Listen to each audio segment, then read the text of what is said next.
அந்த நாளில் உண்ணாமலும் உறங்காமலும் சப்த நிலையற்று இருந்தால் நமக்கு நம்மளுடைய எண்ணங்கள் செல்கள் புதிதாக மாறி நம்ம ஒரு புதிய பரிமாணம் எடுக்கின்றோம் அப்படிங்கிறதா வேத விதி.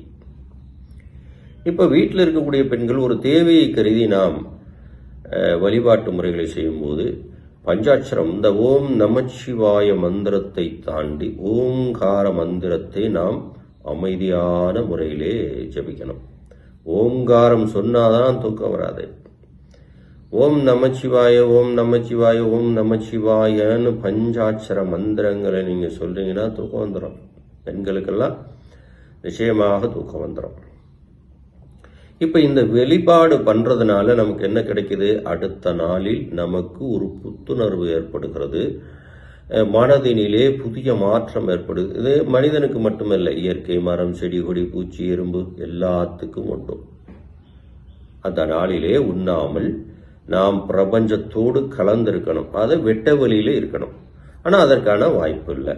அப்போ வீடுகளுக்குள்ள இருக்கும்போது நாம சாதாரண தூய்மையான ஒரு துணியால் ஆன ஒரு விரிப்பை விரித்து அதன் மேல் உட்கார்ந்து நாம் அசைவற்ற நிலையில் ஓங்கார மந்திரம் ஜபிக்கணும். இப்ப பெண்கள் ஜபிக்கும் போது இளநீரை நெய்வேத்தியமாக படைக்கலாம். பெண்கள் அப்படி படைக்கும் போது அவர்களுடைய வாழ்க்கை இனிப்பாக மாறுகிறது. ஒரு மகிழ்ச்சி உருவாகிறது அப்படிங்கிறது வச்சுக்கிடலாம். இப்ப பெரியவர்கள், ஆண்கள் அது மாதிரி வெளிப்படும் போது நெய்வேத்தியமாக ஏதாவது ஒரு இனிப்பு பதாகையை வைத்துக் கொள்ள வேண்டும். இப்படித்தான் நம்மளுடைய முன்னோர்கள் சொல்லிட்டாங்க. இப்ப இப்படி பண்ணும்போது ஒரு செல்வ செழிப்பு ஏற்படுகிறது அப்படிங்கிறது ஐதீகமாக சொல்லப்படுகின்ற உண்மை. சாஸ்திர விதிகள்ல இப்படி இல்லை. சாஸ்திர விதிகள்ல என்ன சொல்லுது அப்படின்னா, அந்த இரவு நாளிலே அந்த சொல்லுகின்ற அந்த பர்டிகுலர் அந்த ஒரு நாளிலே இரவு முழுவதும் உணவை எடுத்துக்கொள்ளாமல் உறங்காமலும் நாம்